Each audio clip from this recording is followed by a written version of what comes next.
Glenn Tumala. I live on the east side. I'm really proud to be a commissioner with the Far East Area Commission. Hey, thank you, everybody. It is fantastic to hear all of your reports and everything. You guys are great. I'm really glad that you're employed by the City of Columbus. You're doing great work. I could not do your job. I'm here to speak to something that applies to everybody in here, and that's the fact that Al Gore was actually right. I know it's shocking, but Al Gore was right. Do you remember that 2006 movie, An Inconvenient Truth? You remember that one? Yeah, I saw it. Well, only now are we being punished by the full impact of climate change. 2023 was the warmest year ever recorded. Now let that sink in, because nobody's let it sink in yet. And 2024 showed Columbus how terrible a heat dome actually is. We had a heat dome in Columbus. It hurts to admit you're wrong, and in this case, it's actually painful. Columbus has been ignoring climate change for years instead of preparing our city for reality. Nobody has taken climate change seriously, not the mayor, and unfortunately not our city council. We need to change course, and change is difficult, but climate change is what's known as a force multiplier. It makes everything more difficult. Everything becomes more difficult with climate change. We're not preparing the city to survive climate change, and it's happening at a faster rate than we thought. Nobody is talking about climate migration. That's on our horizon. And you know, the first step to solve any problem is to admit that there is a problem. I'm ready to admit that Columbus has a serious problem, and I know that the state and federal government, they're not going to help us. They don't know what they're doing, okay? The city of Columbus, we're organized, you're smart. You can make this happen. Everybody get out your phone and do a Google search for Denver Green Code. Hey, I see somebody's doing it, thank you. Denver Green Code. The city of Denver, it's a beautiful city, by the way, I love it.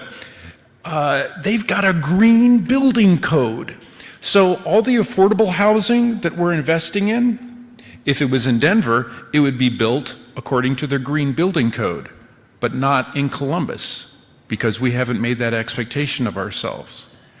Also, they're looking at rainwater recycling. They're looking at solar energy and putting panels on the top of city buildings, you know, because you get the investment back and then you get free energy. And everybody knows AEP, they're in the job to make money. They're not in the job to produce electricity. Making money is their number one goal. We need to invest in solar. The city needs to invest in rainwater recycling, geothermal, heat pumps. And last, you know, everybody, you're all Democrats, all right? Democrats are supposed to care about people. You need to care more about our future. You're Democrats, you're not Republicans, all right? You should care more about our future. We need to start planning for climate change, and we need to do it now. Hey, thanks for your time. All right. Questions? Thank you. I will look to anyone want to respond to that? I mean, and absolutely, I believe that climate change is something that absolutely we should address. And I think that there's a champion in Councilmember White. I think also us as council members, we've been clear about that as well.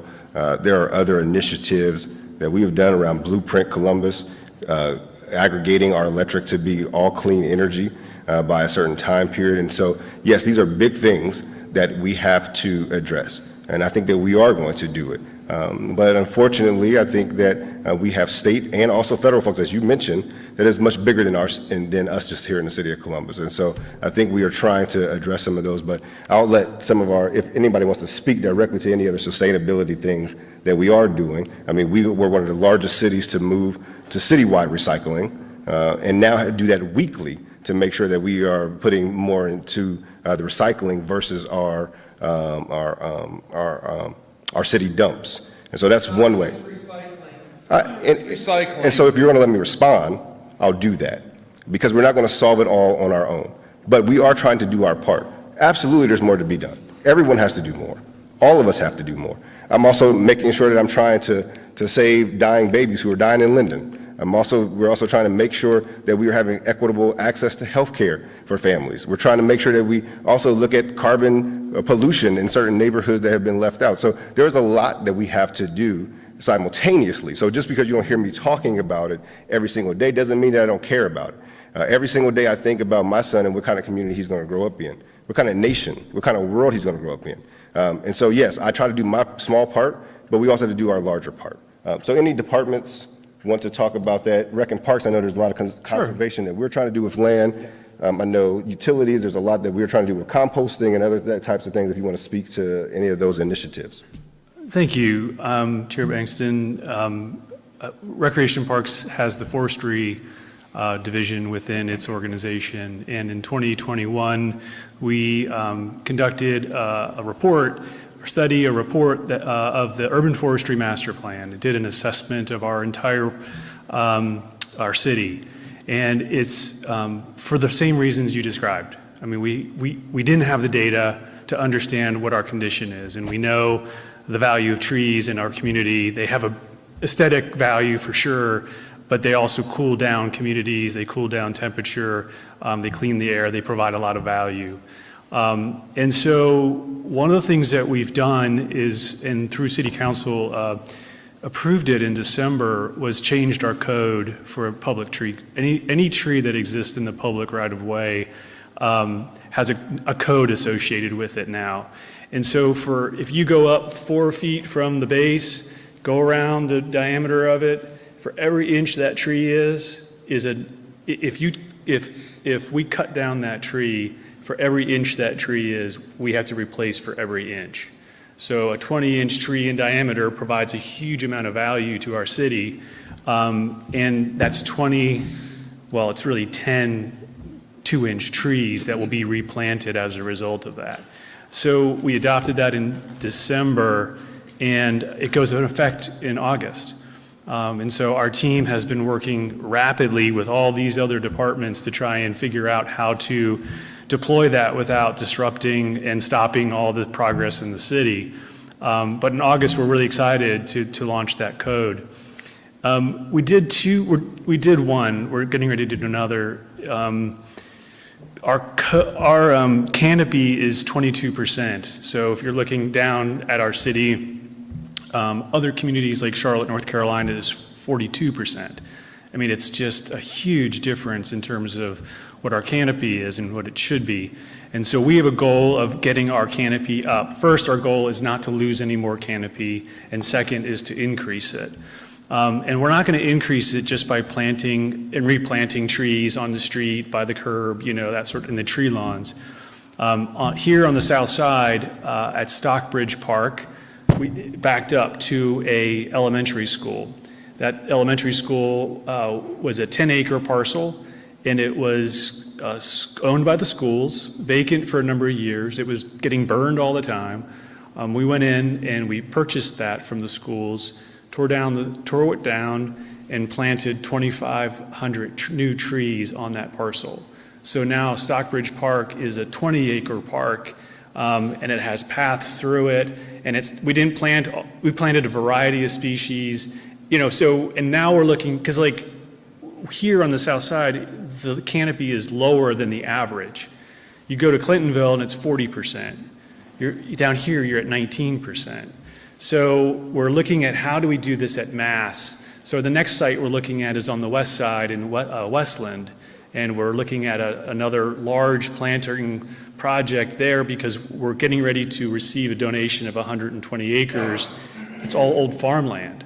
And so a great way for us to increase our tree canopy. So we've got to shoot for the moon and do things that are out of our norm. We also have in our portfolio the only, at least in central Ohio, net zero building. Our new Fran Ryan Center that I talked about, that'll have solar and it'll have EV charging. So we were at Linden last night, and that has solar panels. So we're really trying. There's a lot of mechanisms to do it. So we're pushing the envelope And we're part of a team at the city, which is Sustainable Columbus, and a lot of different efforts within, and that's out of the Public Utilities Group. And a lot of different efforts are being pushed together to sort of make the change I think you're talking about. Excellent. One thing you want to think about also is the fact that zone-in proposal is coming up, all right? You've got a huge dinner tomorrow or lunch at the Metropolitan. If you approve that without any green building code, that will equate to hundreds of Kmart box apartment high-rises along the corridors, and none of them will be green energy at all. You need to update our building code, which hasn't been done in a while either, so that it reflects that. Look at Denver. Awesome place, man. Awesome. Hey, thank you, Mr. Murphy. You're smart. Listen to that guy. He's smart. He knows what he's talking about. Glenn, I also wanted to say, I think you're correct. And I think we do have a climate action plan. We do have energy goals. We do have other green goals in each of the departments. And I think, if you went down the line, each department could say, this is what we're doing. This is what we're doing. What that is indicative to me of is that we're not telling the story and wrapping this up in a way that people can wrap their head around some of the things that we're doing around green canopy, around, everything from even some of the things that we talked about with, the Department of Public Service and Utilities coming together for thinking about when we put in a sidewalk, including a water basin, not because it's going to collect water today, but because we know climate change is coming and there's a place where we need to collect that water. So what it tells me is that similarly, and we're trying to get better at this and using all the tools that we have, right? I think that sometimes what happens in the bureaucracy of being a city and running a city, things get in the way. And so it's not that the care isn't there. It's not that the intention isn't there. It's that the how we share those stories, how we share that strategy, and how people can engage in it is not there. And so I hear you. I see you. I mean, this is certainly something that we think about.